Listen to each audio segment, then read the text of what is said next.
Chúng ta đang cùng nhau trải qua khoảng thời gian điên bình nhất của Minecraft Speedrun. Gần như không có bất cứ một sự kiện đặc biệt nào xảy ra. Kỷ lục thế giới 9 phút 08 giây của Q thì vẫn đang vững vàng trong suốt hơn 6 tháng vừa rồi. Hàng loạt các speedrunner vẫn đang cố gắng từng ngày, nỗ lực để có thể đánh bại được kỷ lục thế giới, thậm chí là tấm rào chắn sắp 9 của Minecraft Speedrun. Và điều đó đã thực sự xảy ra. Cái ngày mà tấm rào chắn đó bị đạp đổ bởi một cái tên cực kỳ xa lạ. Người ta vẫn tung hô cậu ở dưới phần bình luận, nhưng ngờ đâu mọi chuyện đâu hề đơn giản như vậy. Liệu đã có điều gì thực sự xảy ra với video kỷ lục thế giới 8 phút 59 giây? Bí ẩn nào đang chờ chúng ta giải đáp? Các bạn hãy cùng mình, điều tra viên đọc vụ cá chê, đi sâu vào tìm hiểu diễn biến của câu chuyện lần này nhé. Also, nhớ bấm nút subscribe bởi vì bản số liệu này cho thấy rằng các bạn chưa bấm đâu, nhớ bấm đi nhá.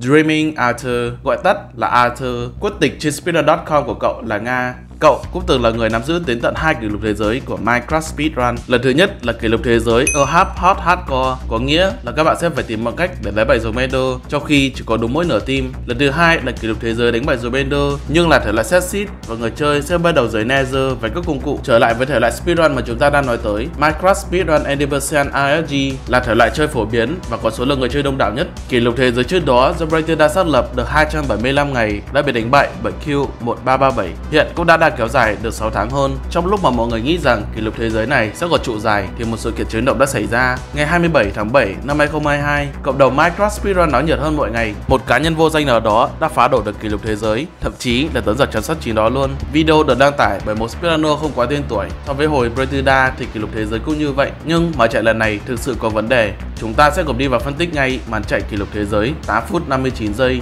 bởi Dreaming Arthur. Khởi đầu video, chúng ta có thể thấy ngay một chút lag ở trong quá trình tạo thế giới mới. Điều này đã được giải thích bởi Arthur vì anh chỉ có một chút PC không quá khỏe. Anh chỉ có thể quay lại quá trình chơi với chất lượng cao nhất là 480p. Nhưng có kỳ lạ lắm không? Bảo là máy yếu mà đồ họa vẫn để là fancy thì về phần này chúng ta vẫn phải chú ý đến nha. Bắt đầu màn chạy khi Arthur xoay xung quanh xem liệu có kho báu không bản đồ không. Game một lần nữa bị lag khiến cho trải nghiệm xem không được mượt mà. Ý mình là mỗi khi bắt đầu thế giới mới, game sẽ load những trang đầu tiên khiến cho gameplay bị lag cũng là dễ hiểu và Mojang đã cập nhật lỗi này cho phiên bản 1.18 rồi. Do phần màu cam ở trong pie chart lên cao, Arthur đã dùng ngay cho mình thủ thuật kho báu không bản đồ. Anh có cho mình được 13 cục sắt, vàng, TNT và một chút đồ ăn. Để ý ở phần sau subject, chúng ta có thể thấy ngay ở vị trí spawn, Arthur đã nghe được tiếng lava xung quanh mình. Chính vì lý do này mà sau khi có được các công cụ, Arthur đã đào được vào hồ lava, bắt đầu quá trình xây cổng, cẩn thận múc số nước để cát không đè xuống. Anh đã hoàn thiện quá trình này và tiến xuống Nether tại mốc 1 phút 39 giây. Arthur spawn ngay thẳng vào mặt của cái Bastion, phần phía trên có cái triple chest. Cậu đã khôn khéo sử dụng xẻng vàng để làm sao nhãn bội lận, sau đó thuận lợi lút được dương và lấy được cho mình cái giáp vàng. Phần này thì mình không có ý gì đâu, nhưng dù không rõ đây là Bastion gì, Arthur vẫn tự tin nhảy tót ra bên tay phải, đào ra như kiểu anh đã nắm rõ được terrain của cái Bastion này vậy. Arthur đã di chuyển nhanh tới phần đầu của cái Bastion, nơi đã có vàng được lộ thiên. Đến đây thì chúng ta đều biết rằng nó là một cái Bastion Bridge, thứ đã gắn liền với biết bao nhiêu kỷ lục thế giới rồi. Điều là mình ngạc nhiên hơn cả và biết rằng trong ba lô của mình có TNT, Arthur lại chỉ quyết định đào vàng mà không sử dụng tới một quả TNT nào. Cách dùng TNT sẽ giúp cho anh tiết kiệm thời gian hơn và chắc chắn sẽ gom được đủ số vàng. Nhưng tại sao anh lại muốn om số TNT để làm gì? Arthur đã nhanh chóng sử dụng thủ thuật đổi vàng. Anh còn tiện tay sử dụng thủ thuật Pyrite để biết được hướng để đi tìm Ford. Arthur còn sử dụng thêm thủ thuật Pearl Hang. Về cơ bản là khi viên Pearl đi ra khỏi trong render distance, nó sẽ bị treo lơ lửng. Chỉ cho đến khi mở lại trang render, trò chơi sẽ tự động dịch chuyển người chơi tới chỗ của viên Pearl vừa treo vừa rồi. Kiểm tra chỗ đồ loot từ Piglins, Arthur đã có được cho mình 20 cục orbi, 39 sợi chỉ, 2 stack pearl, cùng với đó là thuốc chống lửa. Có thể dường không đủ 4 cái, nhưng Arthur vẫn quyết định giải Bastion vì anh còn có thêm một chút respawn anchor, thứ mà cũng có thể phát nổ ở dưới GM. Di chuyển theo terrain như đã mở đường dẫn lối, Arthur thuận lợi tìm được cho mình cái fortress, nhưng anh lại không vội vàng pearl ngay lên trên fort mà tiến sát hơn nữa. Mình cũng chẳng biết để làm gì cả.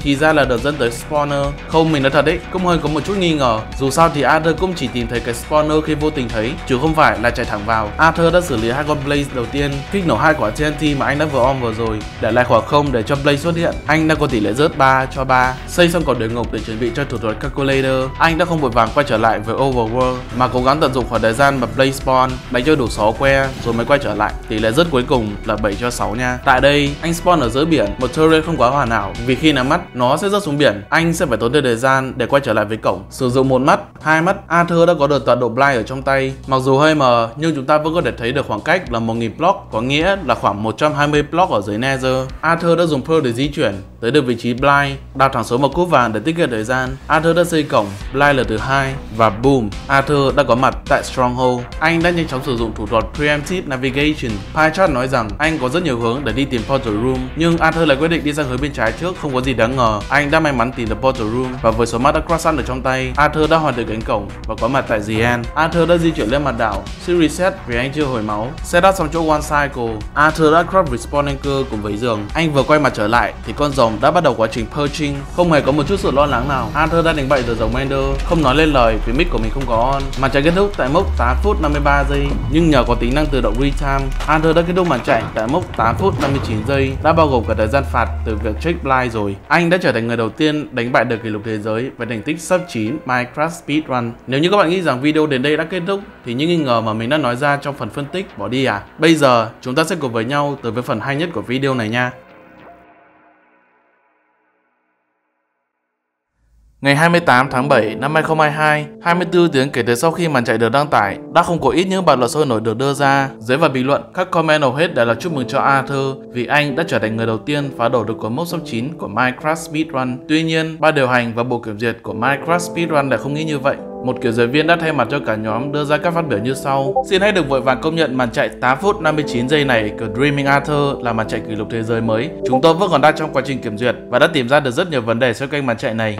Thứ nhất, Dreaming Arthur đã sử dụng một launcher không bản quyền, về cơ bản là crack để chơi game. Thứ hai, Arthur đã từng bị cáo buộc là một cheater với màn chạy 14 phút 00 giây là màn chạy bị làm giả. Thứ ba, trong quá khứ, Arthur đã từng bị từ chối không chỉ một mà đến tận 2 lần, lần lượt là 11 phút 59 giây và một lần là 10 phút 04 giây. Thứ tư, Arthur đã và đang chậm trễ trong việc gửi các file liên quan tới màn chạy. Chúng tôi sẽ ghi nhận sự chậm trễ này. Xin hãy một lần nữa lưu ý rằng chừng nào mà chúng tôi chưa đưa ra kết quả cuối cùng thì màn chạy này vẫn chưa được công nhận là kỷ lục thế giới đâu. Đọc xong những thông tin này, mình đã một lần nữa quay trở lại với bộ luật của Minecraft Speedrun và đây là những gì mà mình và cộng đồng đã tìm được. Trong luật của Minecraft Speedrun hiện hành, bất cứ ai sử dụng launcher không được cho phép đều sẽ bị từ chối vì đã không tuân thủ theo luật. Vậy, launcher được cho phép là những launcher nào? Đầu tiên, launcher default hay còn được gọi là launcher premium. Các bạn sẽ phải bỏ tiền ra để mua game hoặc kích hoạt tài khoản, từ đó các bạn mới có thể chơi và tham gia vào Minecraft Speedrun một cách hợp lệ. Còn lại, tất cả các launcher ngoài launcher default đều sẽ bị từ chối. Chúng ta có thể kể tới như Bad Lion, Nula Client, các launcher crack như Shinigami, T-Launcher, vân vân. Tuy nhiên, chúng ta vẫn có một launcher được cho phép và nó tồn tại cả phiên bản crack và phiên bản trả phí như default, đó là Multi MC.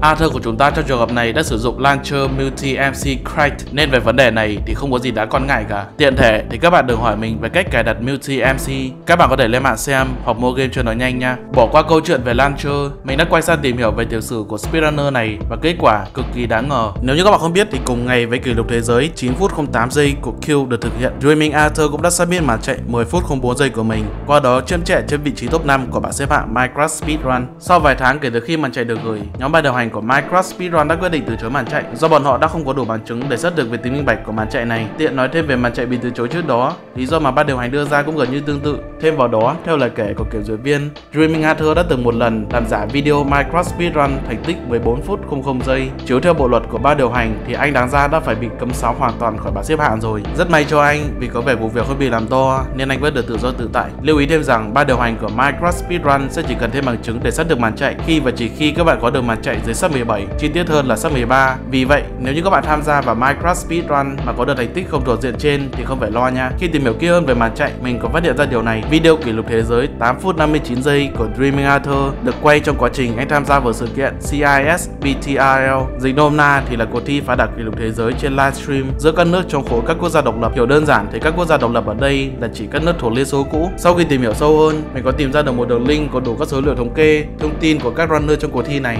Chúng ta có hơn 12 runner tham gia vào sự kiện với tổng 42 màn chạy đã được hoàn thành. Cách tính điểm thì các bạn có thể xem qua bảng này và người mà có được kỷ lục thế giới sẽ win luôn cả sự kiện. Tại đây thì mình chỉ quan tâm tới các thành viên tham gia vào cuộc thi. Chúng ta có tổng 12 thành viên, trong đó có cả Arthur. Tên của sự kiện là phá đảo trên livestream và đã có ít nhất 11 trên 12 người có ít nhất một buổi live. Duy nhất chỉ có Arthur là người chơi offline trong suốt cả sự kiện. Boom, lần như thế này tôi cũng đến chịu thôi. Với rất nhiều chứng cứ chống lại Arthur, thậm thậm chí là chính bản thân anh ta cũng không minh bạch thì mình cũng chẳng có gì để bảo vệ anh ta nữa cả. Ngày 29 tháng 7 năm 2022, màn chạy 8 phút 59 giây của Dreaming Arthur, nay được chính kiểm duyệt viên Retime thành 9 phút 01 giây, đã bị từ chối trở thành màn chạy hợp lệ, qua đó chính thức phủ nhận toàn bộ những gì mà Arthur đã đăng tải trên kênh của mình. Arthur cũng đã bị xóa tên hoặc tự xin rút lui khỏi sự kiện CIS BTIL. Arthur đã không đưa ra bất cứ một lời xin lỗi mà đã chỉnh sửa nội dung dưới phần mô tả của video, thừa nhận rằng màn chạy của mình đã bị từ chối bởi kiểm duyệt viên, qua đó chính thức kết thúc vụ việc lần này. Cảm ơn tất cả các bạn vì đã xem video của mình. Sắp tới mình có rất nhiều dự án để có thể làm, rất mong các bạn để lại cho mình một subscribe để có thể ủng hộ mình. Còn bây giờ thì mình phải đi đây, bye.